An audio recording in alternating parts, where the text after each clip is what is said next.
大家好啊！今次4日3夜嘅旅程，我哋去陽朔。深圳坐高鐵出發，唔使3個鐘頭就到。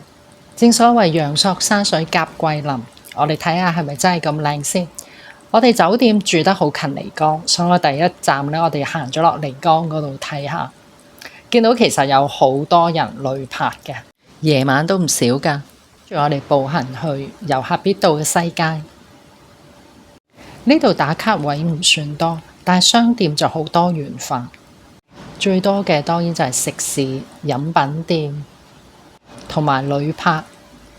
賣旗袍同埋植物染嘅鋪頭都唔少，賣酒嘅，賣石頭做嘅裝飾品同埋飾物，賣桂林出名嘅辣椒醬、雞血藤做嘅飾物。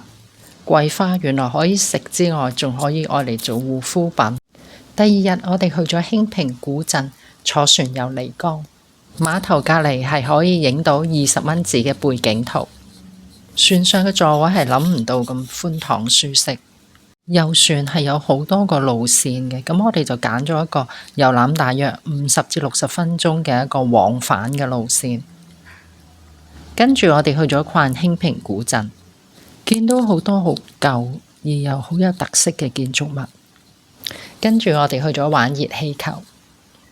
喺陽朔你有好多活動可以去體驗，例如漂流、爬艇、攀岩、探洞，吸引你嚟多一次。大家見唔見到嚿黑雲啊？我哋落返地面之後，唔到3個字就已經落雨啦，所以能夠玩到已經係好開心。第3日我哋去御龍河玩，第一站係富里橋。呢條橋係喺明代建造嘅，有600年歷史。網上嘅資訊話玩竹筏70歲以上就唔得嘅，但係喺富里橋呢度就係可以嘅。呢條橋係可以行上去，個景色真係好靚。呢張係喺另外一條橋影嘅。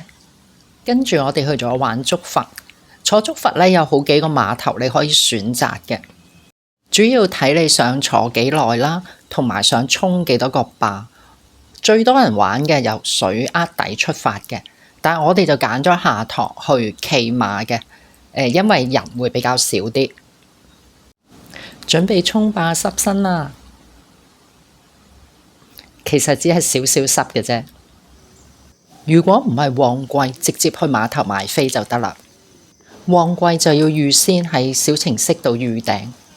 下晝我哋去十里畫廊，第一站係月亮山。呢度係網紅嘅千秋。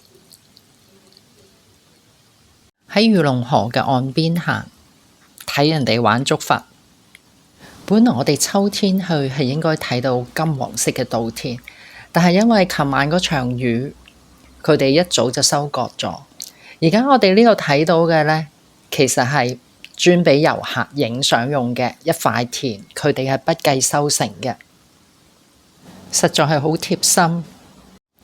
呢度係一間網紅咖啡店，田亦都係種俾遊客影相用嘅。我哋喺另外一間咖啡店，好悠閒咁樣享受咗一杯咖啡。回程前有少少時間，咁我哋就去咗當地嘅街市度逛，好多百香果同埋柑。呢杯就係百香果汁，好真材實料。陽朔最出名係啤酒魚，你可以揀魚嘅品種，咁我哋就揀咗漓江特有嘅無骨魚。竹筒雞、刺青雞湯、田螺釀、桂林米粉，佢整咗俾你之後，你自己落配料，同埋決定加唔加湯。喺興平古鎮度食嘅過橋芋頭，個芋頭非常軟糯。酒店嘅職員係會幫我哋策劃行程，非常值得一讚。好啦，拜拜，下次再見。